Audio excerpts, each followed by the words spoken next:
What is going on, YouTube? So you're playing Dragon Age, correct? And you want to play on Perilous or Nightmare mode. You want to know what the best class is, correct? All right. Stick around, and I will show you guys the best class I think that it is and the perfect setup for it.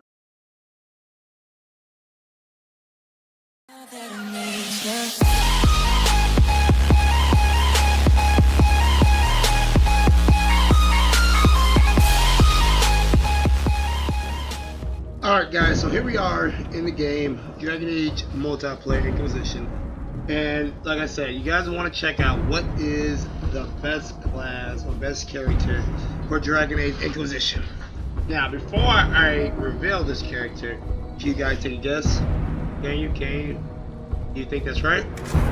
Alright. So, the best character that you guys are going to want to use is the Arcane Warrior. The Arcane Warrior is a mage, but do not write him off just because he's a mage. He's a beastie mage. He's so beastie.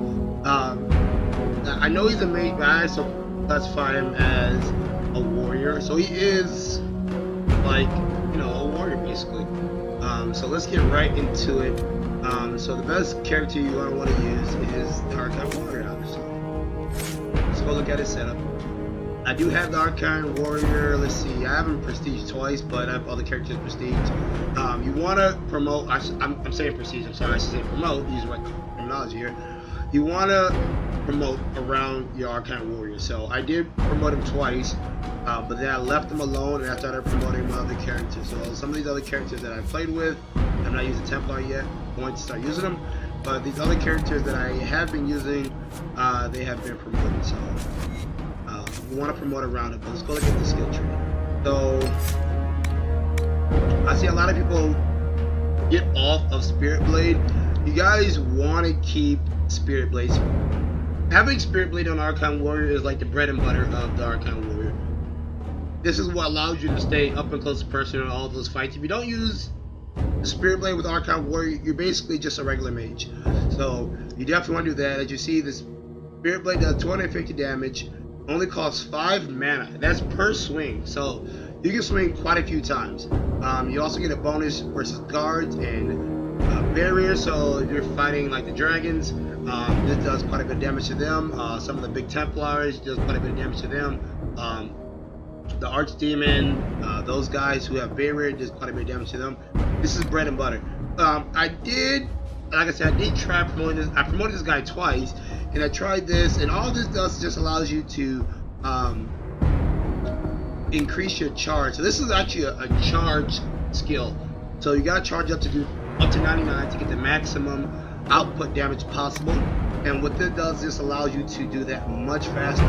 But the only problem with this is when you swing, you hit somebody, you lose all of the charge if you go with the secondary ability here.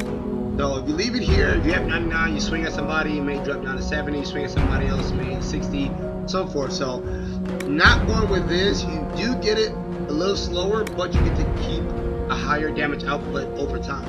Okay? Then I also have Force of Will as a passive skill. All it does is give me more armor. So the armor that I currently am rocking on this guy, I'm using a dragon scale armor for him currently right now. You guys see it, so it's 171 damage, 171 armor, excuse me. I don't have any light armor or light legs on it yet. I'm still waiting to get better stuff. But as of right now, the way this class is currently set up, it is such a beast, and just adding those two things on there will work. So let's go back to the rest of the abilities.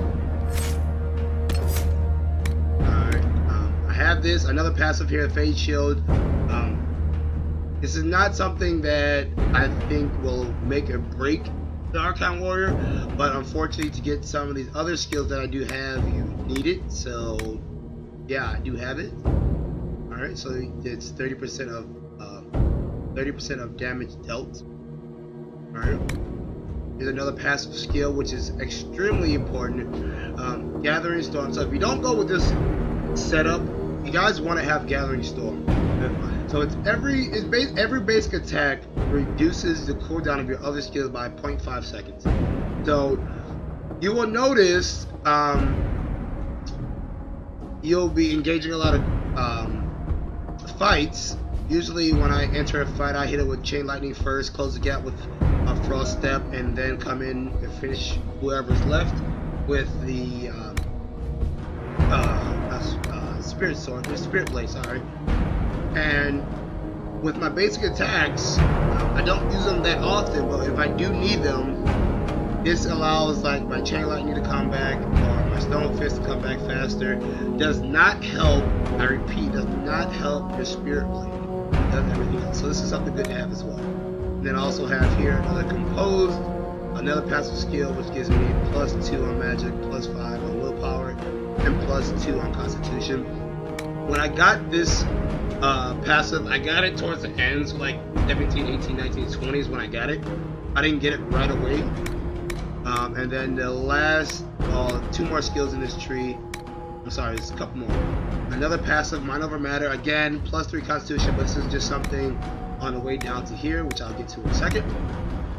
Strength of Spirit is another passive, which is a good passive. Again, it's on the path, but it is a good passive to have. Gives you a bonus of 50% for your barriers.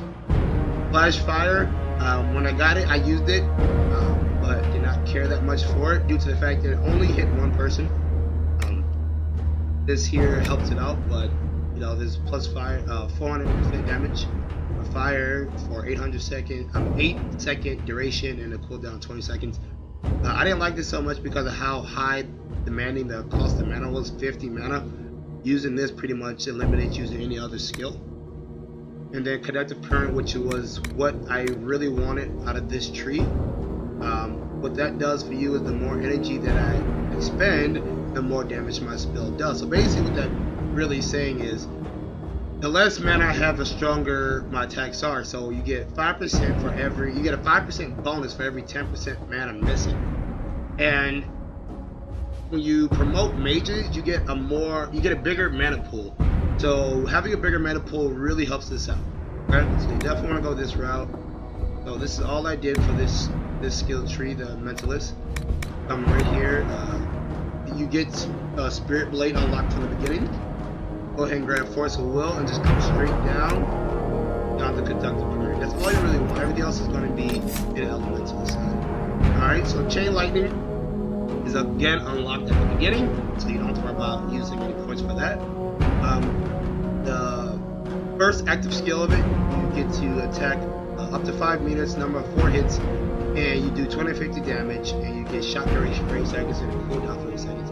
Now again, this also has a huge mana requirement, 50 mana, but the benefit between this guy and using Flash Fire is Chain Lightning hits up to 4 people, and then once you put on the secondary skill, it gives me an additional 2. So now I get to hit 6 people for, what is it, 8 meters I think it is? No,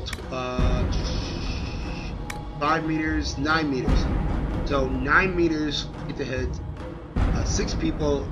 Very, very, very powerful. Here's another passive skill, Rejuvenating Barrier. Alright, so this is basically, let's just read it out. When you or your allies have an active barrier, the beneficiary rates them and helps them recover mana or stamina quickly. So when somebody else has a barrier up, I actually gain mana. Not only somebody else, me, myself, or someone else has a barrier up, I gain mana back 35% faster. And you guys will see as we go down further into this skill tree how powerful that is. But on to the next one. My next active one is Fade Step. First time I tried Fade Cloak. Now Fade Cloak is good for 2 seconds and it has a 12-second cooldown and only requires 12 mana. And this is the same thing, but as you see, this spirit damage does 800. The Decloaking Blast does 800 damage, but that's when you materialize in somebody. So let's say I do Fade Step, go in the boss, uncloak inside of him, I'm going to do 800 damage. And but that means that requires me to have to physically do that. Fade Step is like a homing. It will literally cycle anybody in the area that's closest to you. Doesn't do quite as much damage, only does 300 weapon damage, and it also has a cool duration of 8 seconds. So that's why I chose this. I'm able to hit like 3 people, 4 people, depending how close they are, for 300 damage apiece. And if you follow that up with chain lightning, you pretty much almost will kill somebody. Almost. You have your chain lightning for 250. Then you have fade step, frost step, which is 300. So you're looking at 350 damage. 550. Sorry. 550 damage per person that you hit with this, so this is awesome. So you definitely want to use that. Alright? So then the next passive that I have, obviously moving down the tree here, is Disturbance of Spirit. So what this is your offensive spells have a chance to weaken your enemy. This is not that big of a passive, but it's something that you have to go down. Plus it gives you a +3 willpower. So that's awesome. You get a 5% chance of weakening, and that weaken stays on for 6 seconds.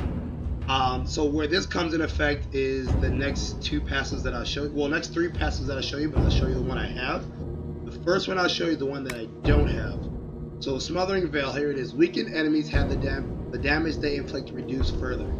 So it's a damage reduction of 30 seconds. Now, this is good.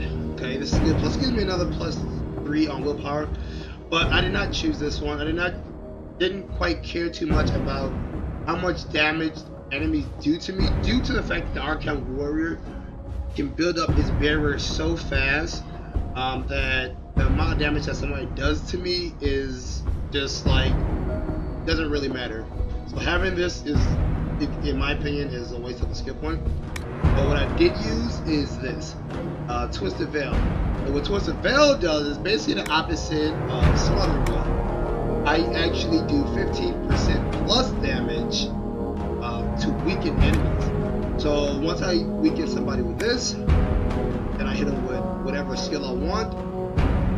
And it's for the duration of the 6 seconds. So this doesn't have a duration, it's just the duration of how long Disturbance of Spirit is, which is a passive, and this is also a passive.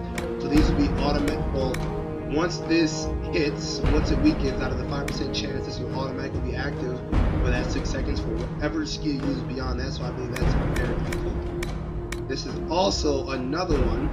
Alright, so it's Circling Veil duration bonus. So what this does now is it increases the duration, my 6-second duration, by 25 seconds. You see how powerful these 3 together are versus these 3 together? This one, well, if you have this on, you get a 25% bonus in duration, and it just lowers how much damage they do for longer. But with this allows me to do 15% bonus damage or 25% extra time. This is much more beneficial to have Twisting Veil than Smothering Veils. Definitely want to go with that. Must, I say this is the must, because you will actually see this happening more often than not. I know 5% doesn't look like much, but you guys will notice it. Alright, the next active skill I have is Stone Fist. Now I also had a chance of using Veil Strike, but I chose Stone Fist because it actually does damage. We'll look at Veil Strike first. All this does is, we'll read the description. You create your own fist from the essence of the fade and smash nearby foes to the ground. That's all it really does. So it's more of a crowd control if you ask me versus an attack. So when it comes to survivability, this is really high, but this is also really high. My survivability as well, this is attacking. Now the only plus side that Veil Strike has is it's an area of effect, which Stone Fist does not have from the beginning. So when you hit somebody with Stone Fist, you're going to be hitting a single target.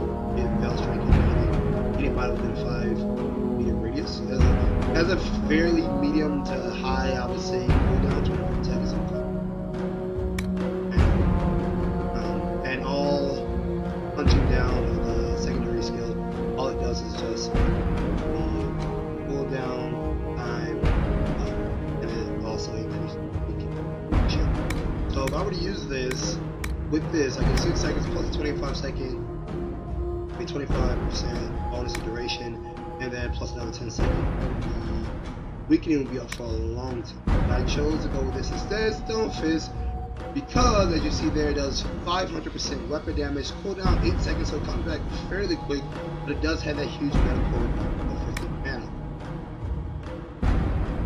Now, if you go with Shatter Fist, this does then turn Stone Fist into an area of effect, which they can hit multiple targets and still have 10-second duration. But I didn't feel like that was too required because between Chain Lightning and Frost Step, I tend to have a pretty decent effect. As well as Spirit Blade does have an aerial effect, so if there's a couple enemies in your path, when you swing, you will hit each enemy, not just one. So this area effect to me. On to the next passive, Restorative Veil. All this does now is you pull stray enemies from around weakened enemies to regain mana. So again, we weaken somebody, get a bonus to doing damage to them, we get a duration bonus, and now we get a mana recovery from them +3. So these guys right here all kind of work back on each other. They are very helpful and very productive. So this is definitely the way you want to go with this tree. Right? On to the next, his static charge. Did not really personally find it. I mean, it's a good passive. It is a good passive, but I believe the route that I have is much better. So it's 100% weapon damage +6 seconds of shock duration. Now, I chose this one, as you guys probably can already see, 100% weapon damage versus a 300% weapon damage. 6 duration. This is not have duration. It has a really small cooldown. It also has a range of 25 meters, and on top of that, it's a passive. So all this is within 15 seconds, well, every 15 seconds, within the 25 meters, it will bring down a random lightning strike that will hit a target for 300 weapon damage. That's basically a whole nother attack, and I'm not using no mana, so this is why I chose Stormbringer versus Static Charge. Neither one of them will use their mana, but this is much better. And the last active skill on this tree is Pull the Abyss. I see a lot of people use this with Arcane Warrior. I personally believe it's a waste. But if you combo this up with Stone Fist and then the Shattering Stone, it could be a really good combination. But to be a frontline attacker, I don't really see it happening. So what this does is creates a tiny rift that pulls the enemy towards them, so like a black hole. It's an area effect of 6 meters and it lasts for 12 seconds and about 32 seconds. It has a huge mana pool, 65 mana. That is not something that I felt was beneficial to Arcane Warrior. So this is the route you guys want to take right here. Down. If I believe correctly, the order I went when I came to this tree, I believe I leveled this tree up first before I finished this tree off. But it was just obviously unlocked from the beginning. Went to this guy here, boom, boom, right away. Came on down, boom, boom, boom, boom, boom. I believe I got these last two in like 8 stages, around like last 5 stages in that area. So that is the tree you guys want to go with. So Spirit Blade, Force of Will, Fade Shield, Gathering Storm, Composed. I actually have Spell Sword too. I forgot about that. Spell Sword is awesome because what that does now is gives you a 10% armor bonus when striking with your Spirit Blade. That does not matter about how much damage the Spirit Blade does. Just whenever you strike with the Spirit Blade, which again, as we know, you strike plenty of times, it will cost 5 mana, you will be then getting a 5% bonus to your guard. Then Mind of Matter, Strength, Spirits, Flash Fire, Mentalist, Chain Lightning, Arching Surge, Rejuvenating, Barrier, Frost Step, Fade Step, Frost Step, Disturbance of the Spirit, Twisting Veil, Encircling Veil, Stone Fist.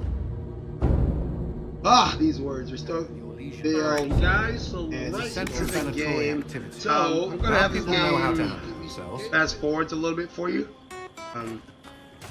So, only part I really want to show you guys is that last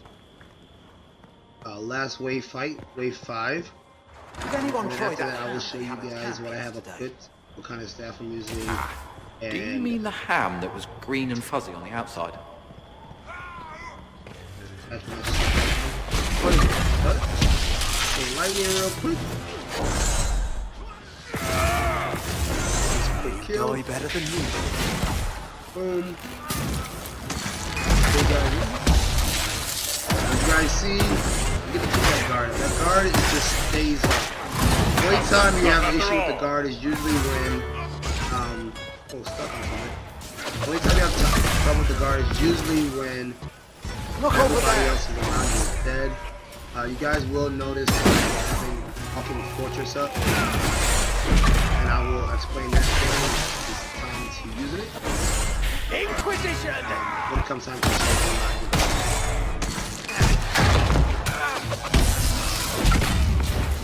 And like I say, guys, you see, the guard is just up. The guard is not going up. The guard is in.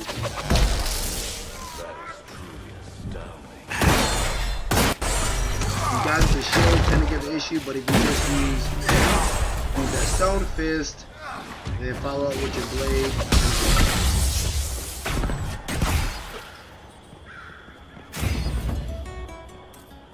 Right? Door?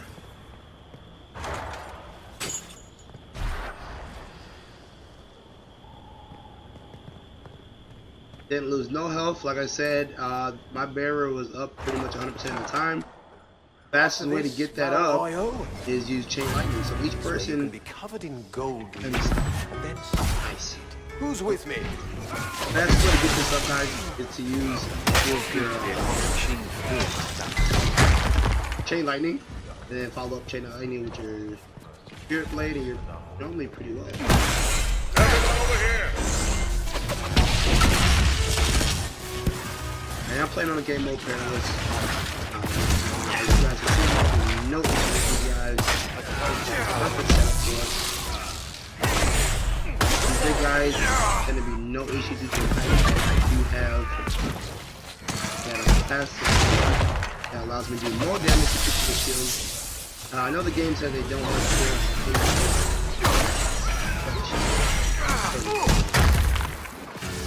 the biggest help. You get a fairly decent kill streak with these guys. Wow. Pretty awesome.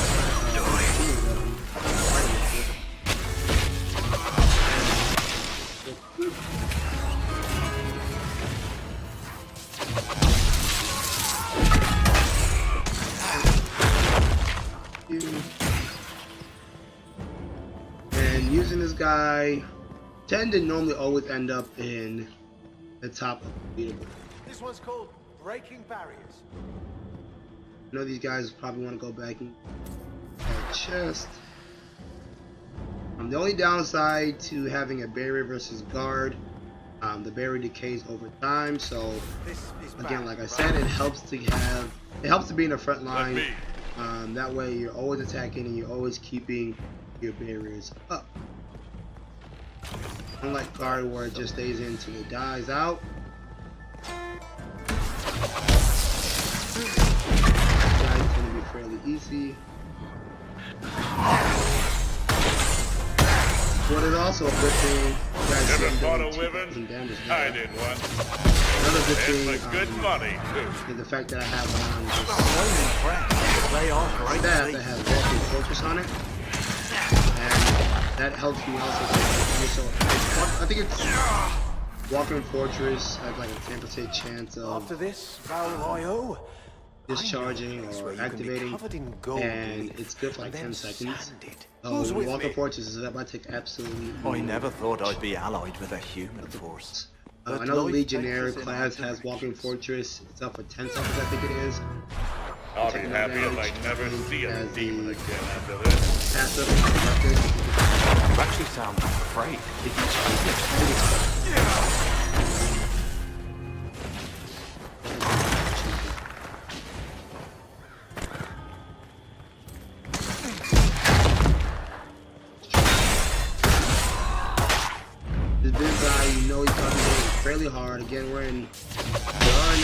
game mode.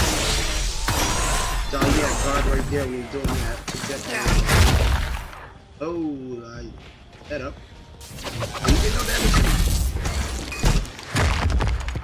Didn't even feel it.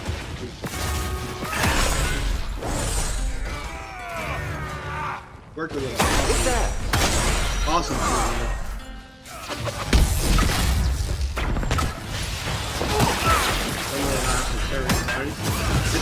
This is also a really good class to carry people in. You can carry a team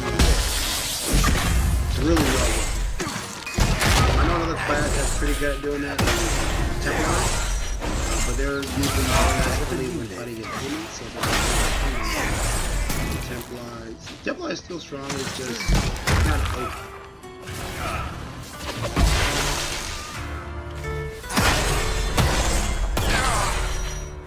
Those guys out. I know I saw him.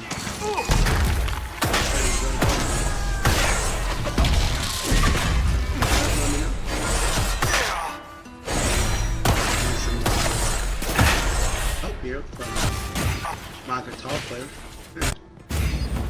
I'm not gonna say his name because I don't know how to pronounce it, unfortunately.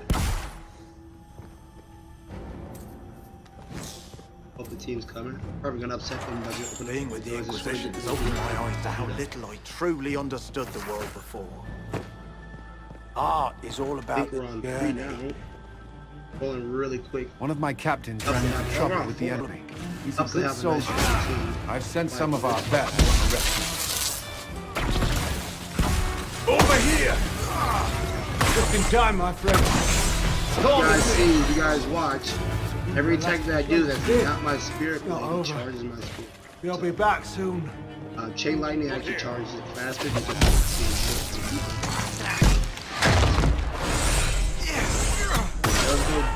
so it goes down when you hit, not when you strike. You strike and you don't hit somebody, it's fine. Because the spirit blade is an actual physical attack, it can be blocked, and it can be blocked fairly much from the Templars. There are some other characters in this game and Not bad. fairly strong. Very strong. Always Not love bad. to use cross step to play. Dead, I'm still attacking, all things like lose a little bit over here. The barrier that you guys get is a portion of the damage you get. You definitely want to remember that. That's why I think chain lightning is so good, because if I'm dealing 250 damage to 5 people, I'm gonna almost always get my guard hit. Almost always.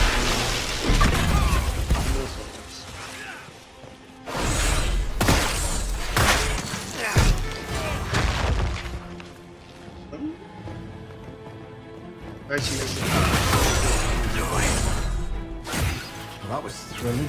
Yeah, Dead if barrier not. is a portion. I'd come with you to kill the rest of these damage brutes, dealt. but they could preserve me. Definitely helps you someone pass the It chose because they slow, make me I own once way. dreamed of dodge seeing you, bonus places damage like against weaker enemies. Really? Because this is a bit of a Storm nightmare Breaker, for me. 300 Did damage you see what we're up every against? 15 This seconds. is just like that gig I played that, in Leeds. and also Except I'm sober. bounce to your. He's thrown their underclothes at me. Here we are. We on the stand last stage as of one. Military Commander. It's a fairly easy choose right.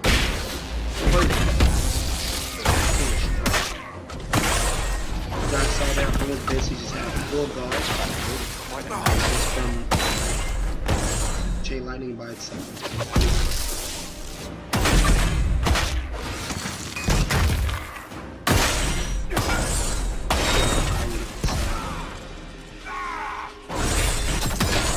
I'm gonna see how you get that. Kills true. So I'm doing. He's blocking striking out. Usually if somebody blocks my strike, I'll just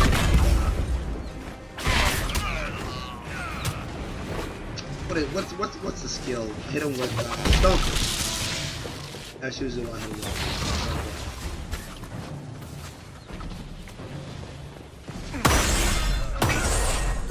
These guys dealing with that one.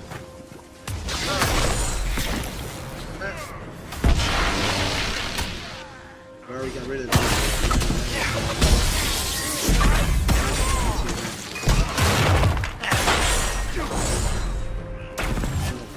Time for an encore.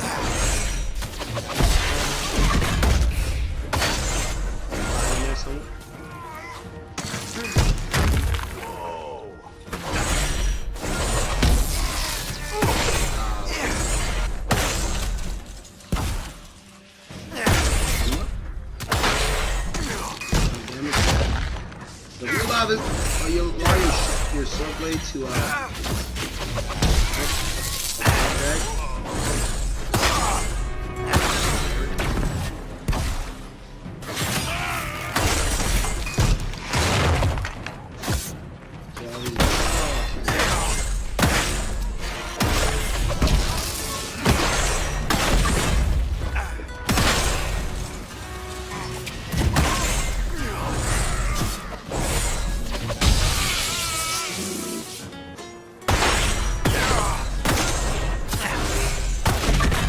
see the Blade Strike, Spirit Blade, I don't know why I said Blade Strike. Spirit Blade is doing like 400 damage at this bare minimum. If you allow this to charge all the way up, it does around, depending on if you have a weekend, it usually does around about 6 hours.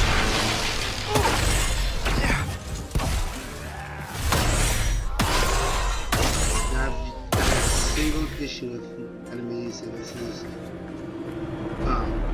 throughout most of this. I forgot what the group is called. The group that has the guns. Those guys give me a little run for my money because they attack so hard with the gun. But there you guys have it. Arcane Warrior. The rescue awesome effort class. was victorious. You guys to use it. Our captain is alive and safe. You guys will love it. They did well. Promoting characters around it, like I said earlier, definitely helps you out. Alright, on to my inventory. Let's leave that party. Inventory. So the weapon that I have is the Staff of the Void. So I'm getting 66%, I'm not 60. 66 electricity damage plus 16 spirit damage plus 6% attack plus 6% critical chance, plus 36 damage. And here's the passive skill. I have a 10% chance to grant 2 seconds of walking force with no damage. I can make this much stronger if I add on, you know what, why not, let's do it. Might as well. After the void.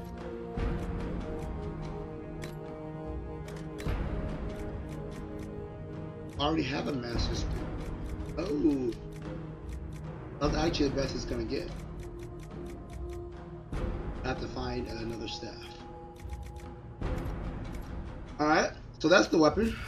I think I showed you guys already, but we're in the Drake scale, 171 damage.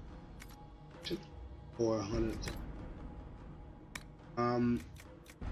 For the belt, I'm just using the Belt of Health again because it is a mage, so it's not that it's not that big of taking that many hits. But as you saw, my shield's up throughout the majority of that fight. It only went down at the very end where they started blocking hits with my barrier. As far as my rings, I have Enhanced Spirit Blade. Gives me a 30% damage increase on my Spirit Blade, which is amazing. And critical damage, you get a chance there. I could have used these two in combination, but I'm already getting a critical chance buff from my staff, so I didn't need that. But you know, putting it on would also help get the critical damage more often. And the last one I'm doing is just 2%. No, I'm sorry. this one. So the wearer of this amulet generates a small. The reason why I put this on, most people wouldn't put this on a mage, but I put this on an Arcane warrior because, again, like I said, this class is solely only good because of its ability to keep up the barrier. And in order for me to keep up the barrier, I have to keep attacking, and then having this amulet on allows more people to come on me. Therefore, I pick up a lot of aggro. I keep attacking. My barrier stays up a lot of the time. So this is pretty much what allows the Arcane warrior to tank. Is this amulet alone, as well as the damage output that I do. So I do notice that the bigger the output of damage you output, tend to be more of the aggro aggressor. So this allows me to do that plus damage output. But ladies and gents, that is it. That is the class for your Arcane warrior. This is by far the best build yet because I still have yet to put on attachments for my armor as well as for my staff, as I know there's still better staffs out there. So definitely give this at least ability setup a try. And I think you guys will like it. I think you guys will enjoy it. And I think you guys will have fun. Alright guys, so that is my complete Arcane warrior build class setup. Like I said, I believe that is awesome. That's going to be probably the best class, best setup that you're going to use with the Arcane warrior.